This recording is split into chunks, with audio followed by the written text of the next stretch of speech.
Shalom saudara pendengar saudara rohani yang dikasihi Tuhan Yesus Kristus. Selamat datang di Renungan Rohani malam hari ini. Selamat malam, saya berdoa agar saudara sehat selalu. Semoga Roh Kudus hadir di tengah kita saat ini.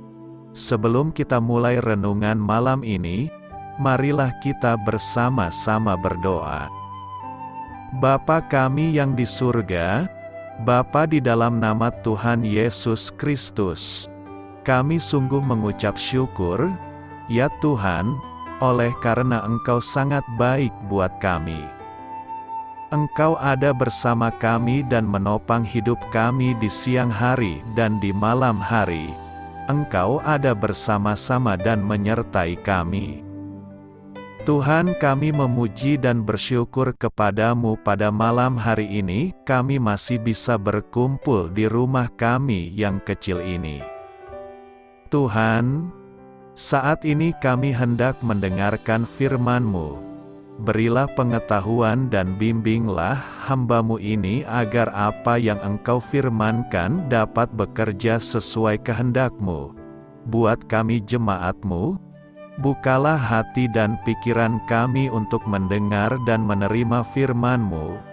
Kiranya firman-Mu ini dapat menjadi berkat bagi kami. Berbicaralah Tuhan, kami sudah siap menerima firman-Mu. Di dalam nama Tuhan Yesus Kristus kami berdoa dan mengucap syukur. Amin. Sahabat saudara rohani, pembacaan ayat emas Alkitab renungan kita malam hari ini. Nats pilihan kita adalah, sepanjang malam ada tangisan, menjelang pagi terdengar sorak-sorai. Tertulis dalam kitab Mazmur 30 ayat 6, kata kunci renungan pada malam ini adalah, menyanyi bagi Tuhan. Dan bacaan kita pada malam ini terambil dari kitab Mazmur 30 ayat 1 sampai dengan ayat 13. Mazmur, nyanyian untuk pentahbisan bait suci. Dari Daud, aku akan memuji Engkau, ya Tuhan, sebab Engkau telah menarik aku ke atas, dan tidak memberi musuh-musuhku bersuka cita atas aku. Tuhan, Allahku, kepadamu aku berteriak minta tolong, dan Engkau telah menyembuhkan aku. Tuhan, Engkau mengangkat aku dari dunia orang mati, Engkau menghidupkan aku di antara mereka yang turun ke liang kubur. Nyanyikanlah mazmur bagi Tuhan, hai orang-orang yang dikasihinya, dan persembahkanlah syukur kepada namanya yang kudus. Sebab sesaat saja ia murka, tetapi seumur hidup ia murah hati. Sepanjang malam ada tangisan, menjelang pagi terdengar sorak-sorai. Dalam kesenanganku aku berkata, aku takkan goyah untuk selama-lamanya Tuhan. Oleh karena Engkau berkenan, Engkau telah menempatkan aku di atas gunung yang kokoh. Ketika Engkau menyembunyikan wajah-Mu, aku terkejut. Kepadamu, ya Tuhan, aku berseru, dan kepada Tuhanku aku memohon. Apakah untungnya kalau darahku tertumpah, kalau aku turun ke dalam lubang kubur? Dapatkah debu bersyukur kepadamu dan memberitakan kesetiaan-Mu? Dengarlah, Tuhan, dan kasihanilah aku, Tuhan, jadilah penolongku. Aku yang meratap telah Kau ubah menjadi orang yang menari-nari, kain kabungku telah Kau buka, pinggangku Kau ikat dengan sukacita, supaya jiwaku menyanyikan mazmur bagi-Mu dan jangan berdiam diri. Tuhan, Allahku, untuk selama-lamanya aku mau menyanyikan syukur bagi-Mu. Terambil dari kitab Mazmur 30 ayat 1 sampai dengan ayat 13. Topik dari ayat emas renungan kita adalah puji-pujian adalah suara jiwa yang terbebaskan. Mari kita mulai renungan malam kita. Untuk memulai hal baik, serahkanlah segala sesuatu hanya kepada Tuhan. Kisah inspiratif. Penderitaan adalah bagaikan orang asing yang mencurigakan, yang mengetuk pintu rumah Anda. Mau tidak mau Anda harus mengizinkannya masuk karena ia terus-menerus mengetuk pintu dan tidak mau pergi. Anda merasa yakin bahwa tidak ada seorang pun yang melihat kesedihan Anda dan Anda merasa kesepian, tetapi Allah melihat kesedihan yang tengah Anda rasakan dan Dia mengerti. Setiap malam aku menggenangi tempat tidurku, dengan air mataku aku membanjiri ranjangku. Keluh Daud di dalam Mazmur 6 ayat 7. Tuhan telah mendengar tangisku. Sengsaraku Engkaulah yang menghitung-hitung. Air mataku Kau taruh ke dalam kirbat-Mu. Bukankah semuanya telah Kau daftarkan? Walaupun sepanjang malam ada tangisan, itu tidak akan berlangsung selamanya, karena menjelang pagi terdengar sorak-sorai. Seperti halnya Daud, kita ingat bahwa kasih dan kebaikan hati Allah akan berlangsung selama seumur hidup kita. Dia telah berjanji tidak akan meninggalkan maupun membiarkan kita. Manakala kasih Allah masuk ke dalam pikiran kita, kepedihan hati dan ketakutan kita akan lenyap, ratapan kita akan diubah menjadi tarian, pakaian kabung dan derita kita akan dilepaskan, dan kita pun diikat dengan sukacita. Kita dapat bangkit untuk menyambut hari sambil menyerukan puji-pujian karena belas kasihan, tuntunan, dan perlindungan yang telah diberikannya. Kita bersukacita di dalam nama-Nya yang kudus. Bagaimanapun keadaan kita, marilah kita menyanyi bagi Tuhan sekali lagi. Apa kata Alkitab tentang mengatasi kesedihan? Kesedihan adalah emosi yang sering kita jumpai sebagai manusia, dan kita juga mengamati kesedihan sepanjang naratif Alkitab. Berbagai sosok di dalam Alkitab mengalami kehilangan dan kepedihan, termasuk Ayub, Naomi, Hana, dan Daud. Yesus pun berduka. Setelah Lazarus meninggal, Yesus pergi ke Betania, di mana Lazarus dikuburkan. Ketika Yesus melihat Marta dan pelayat lainnya menangis, Ia pun menangis. Ia tergerak oleh kesedihan mereka dan juga oleh kematian Lazarus. Yang paling menakjubkan adalah, walaupun Yesus tahu bahwa Ia akan membangkitkan Lazarus dari antara orang mati, Ia memilih ikut serta dalam kesedihan tersebut. Yesus memang benar-benar merupakan Imam Agung yang turut merasakan kelemahan-kelemahan kita. Salah satu langkah yang dapat kami ambil untuk mengatasi kesedihan adalah mempunyai sudut pandang yang tepat. Pertama, kita menyadari bahwa kesedihan adalah respon yang alami terhadap hal yang menyakitkan maupun kehilangan. Tidak ada salahnya orang bersedih. Kedua, kita mengetahui bahwa waktu bersedih juga menggenapi sebuah tujuan. Pengkhotbah 7 ayat 2 berkata, "Pergi ke rumah duka lebih baik daripada pergi ke rumah pesta. Karena di rumah dukalah kesudahan setiap manusia, hendaknya orang yang hidup memperhatikannya." Ayat ini menyiratkan bahwa kesedihan adalah hal yang baik jika perspektif akan kehidupan diubah. Ketiga, kita mengingat bahwa semua perasaan sedih bersifat sementara. Sepanjang malam ada tangisan, menjelang pagi terdengar sorak-sorai, perkabungan dan kesedihan akan berakhir. Ada tujuannya, tetapi ada batasannya pula. Melalui segalanya, Allah begitu setia. banyak dari firman yang mengingatkan kita akan kesetiaan Allah pada waktu ratapan. Ia berada dengan kita di tengah lembah kekelaman. Ketika Daud bersedih, ia berdoa seperti ini di dalam Mazmur 56 ayat 8. Sengsaraku engkaulah yang menghitung-hitung, air mataku kau taruh ke dalam kirbatmu. Bukankah semuanya telah kau daftarkan? Bayangan bahwa Allah menangkap setiap tetes air mata kita sangat mengharukan. Ia melihat kesedihan kita dan tidak meringankannya. Seperti Yesus bersedih di antara para pelayat di Betania, Allah juga berada di tengah kesedihan kita. Pada waktu yang sama, Ia memberitahu bahwa semuanya tidaklah hilang. Mazmur 46 ayat 10 memperingati kita untuk berdiam, dan menyadari bahwa Dialah Allah. Ia adalah perlindungan kita. Ia turut bekerja dalam segala sesuatu untuk mendatangkan kebaikan bagi mereka yang terpanggil sesuai dengan rencana Allah. Sebuah bagian yang penting dalam mengatasi kesedihan adalah mengutarakannya kepada Allah. Mazmur mengandung banyak sekali contoh akan seorang yang melimpahkan hatinya kepada Allah.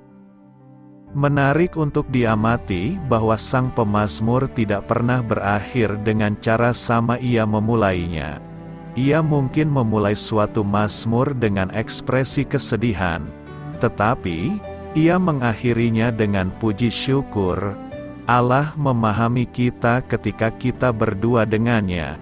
Kita dapat menyadari dengan benar betapa besar kasih-Nya pada kita, dan bahwa Ia setia, Ia berkuasa, dan Ia tahu dengan cara apa Ia akan mendatangkan kebaikan bagi kita.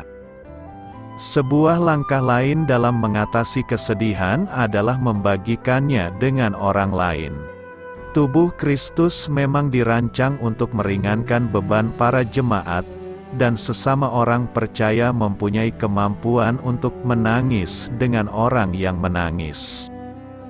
Seringkali, mereka yang berkabung seringkali menjauhkan diri dari orang lain, dan itu meningkatkan rasa terpencil dan penderitaan yang mereka alami. Adalah jauh lebih baik mencari konseling, dan persekutuan orang banyak dapat membantu. Persekutuan menyediakan telinga yang dapat mendengar dan memberi dukungan, pertemanan, dan bimbingan dikala kita sedang bersedih. Ketika kita membagikan cerita kita kepada Allah dan orang lain, kesedihan yang kita alami akan berkurang. Kenyataannya, kesedihan adalah bagian dari pengalaman insan. Kehilangan adalah bagian dari kehidupan, dan kesedihan adalah respon yang alami terhadap kehilangan itu. Akan tetapi, kita mempunyai harapan dalam Kristus, dan kita sadar bahwa Ia mampu menanggung beban kita. Kita dapat melepaskan penderitaan kita padanya karena Ia mengasihi kita. Kita dapat menemukan hiburan di dalam Roh Kudus, penghibur dan penolong kita. Di dalam kesedihan, kita menjulurkan beban kita kepadanya. Kita mengandalkan komunitas gereja. Kita membenamkan diri di dalam kebenaran firman, dan kita akan mendapati pengharapan. Sepanjang malam ada tangisan, menjelang pagi terdengar sorak-sorai. Kesulitan adalah bagian dari hidup yang tidak akan pernah sirna, sepanjang manusia ada di bumi. Sehebat apapun kita berusaha menghindarinya, pasti ada saja kesulitan itu mendatangi hidup ini. Karena itu kita harus belajar untuk akrab dengan yang namanya kesulitan, dan berusaha hadapinya. Dengan begitu kita akan terlatih menjadi orang yang tabah dan sabar menghadapi sulitnya hidup ini. Bagi mereka yang bijak, maka hidup itu tidak hanya dimaknai dengan kesenangan yang tanpa derita. Karena mereka paham bahwa Selama ada siang dan malam maka rotasi hidup itu juga akan berubah. Ada kesenangan maka ada derita, ada sukacita maka ada kesedihan, ada bahagia dan pasti ada duka. Itulah yang membuat manusia beriman makin matang, dewasa dalam berpikir dan tidak putus asa. Pemazmur menghayati hidup pemberian Tuhan dalam gumul juangnya, memahami persis suka duka, sekalipun kadang ada tangisan karena rupa-rupa pergumulan di malam hari, tetapi di siang hari berbeda. Ada tangan kuasa Tuhan yang menyelamatkan, ada cinta kasih Tuhan yang melepaskan dari derita, sehingga orang-orang beriman selalu hidup dengan penuh rasa syukur, tidak mudah jatuh tersungkur. Kita masing-masing punya tangisan dalam rupa-rupa bentuk. Kita punya derita batin yang Tuhan tahu.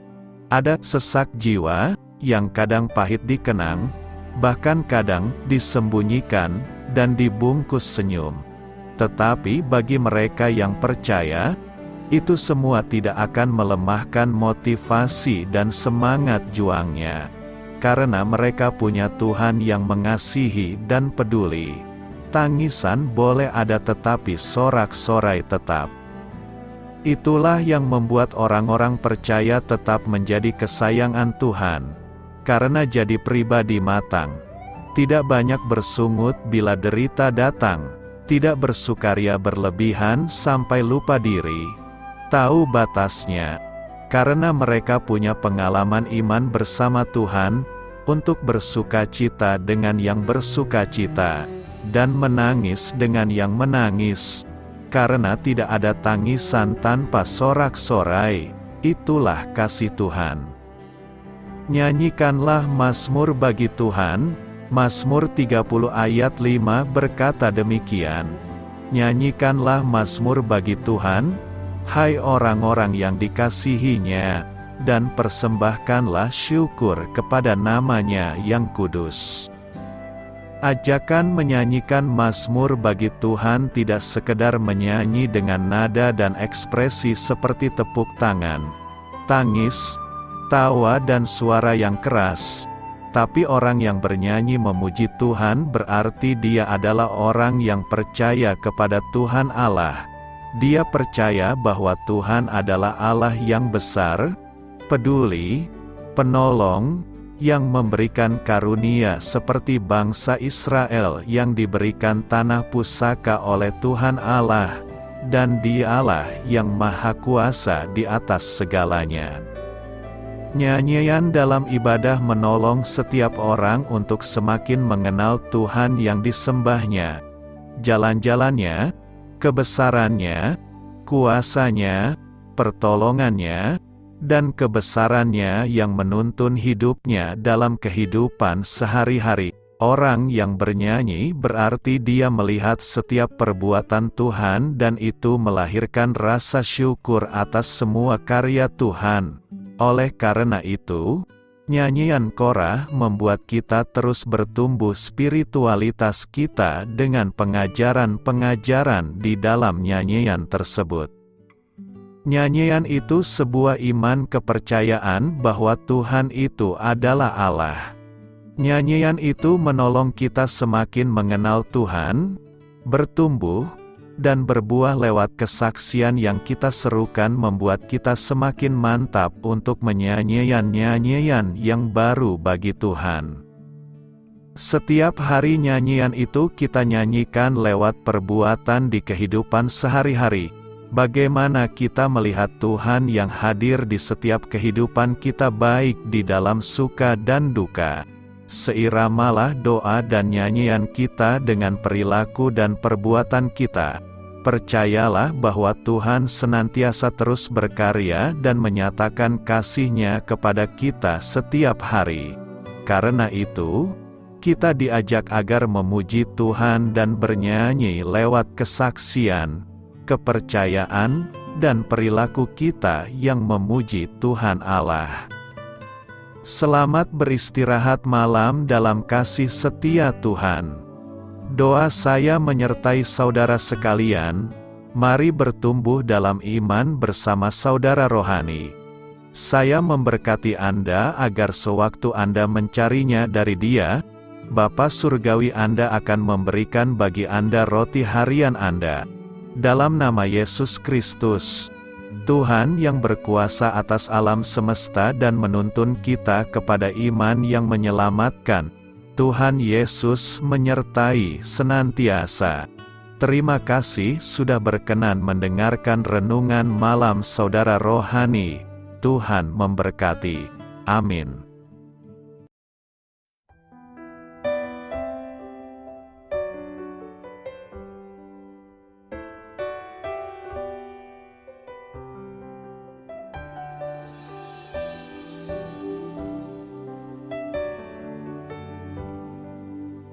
Marilah kita renungkan, sahabat saudara rohani, demikianlah renungan firman Tuhan malam hari ini.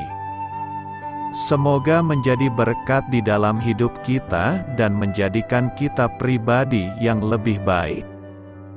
Sebelum kita beristirahat pada malam hari ini, marilah kita berdoa. Bapa kami yang di surga, Bapa di dalam nama Tuhan Yesus Kristus, kami sungguh mengucap syukur, ya Tuhan, oleh karena Engkau sangat baik buat kami. Engkau ada bersama kami dan menopang hidup kami di siang hari dan di malam hari. Engkau ada bersama-sama dan menyertai kami, ya Tuhan Yesus. Kami mengucap syukur untuk firman-Mu, ya Tuhan, yang memberikan kami kekuatan dan menyadarkan kami bahwa kami tidak perlu takut dengan gelap dan malam. Sebab Tuhan, Engkau ada bersama kami. Engkau melindungi kami dan menjadi perisai bagi kami hamba-Mu berdoa saat ini. Tuhan, untuk setiap pendengar renungan ini yang mengalami ketakutan, kecemasan, kegelisahan, pada situasi gelap dan malam hari di dalam nama Tuhan Yesus Kristus. Kuasa Tuhan melepaskan mereka dari segala ikatan roh-roh ketakutan yang mengikat mereka saat ini. Tuhan melepaskan setiap anak-anak-Mu dari segala rasa takut dan kecemasan. Di dalam nama Tuhan Yesus segala kuasa-kuasa roh jahat, kuasa setan iblis yang mengganggu anak-anak-Mu, ya Tuhan, tolong hancurkan dan halaukan dengan kuasa-Mu. Dalam nama Tuhan Yesus Kristus, berkati setiap kami anak-anak-Mu, ya Tuhan, dan lindungilah kami aman di dalam Engkau. Ya Tuhan, penuhilah setiap hati kami dengan keberanian, damai sejahtera, dan sukacita serta ketenangan yang dari Tuhan. Berkati kami di malam hari ini, saat kami tidur dan beristirahat. Kuasa-Mu, ya Tuhan, menaungi setiap kami, memberkati dan melindungi kami. Bangunkanlah kami kembali besok pagi dengan kekuatan yang baru, tubuh yang sehat diberkati Tuhan, dan berkat-berkat yang baru Tuhan sediakan bagi kami. Terima kasih, ya Tuhan, kami sungguh mengucap syukur untuk firman-Mu yang menguatkan kami. Dalam nama Tuhan Yesus Kristus Juru Selamat kami, Bapa kami yang baik, kami mengucap syukur dan berdoa haleluya. Amin. Biarlah firman Tuhan menjadi pengingat untuk kita semua, bahwa tuntunan dari Roh Kudus akan selalu memberi jalan keluar bagi setiap permasalahan hidup kita, dan memberi kedamaian di hati kita. Amin. Sampai jumpa di renungan malam saudara rohani berikutnya.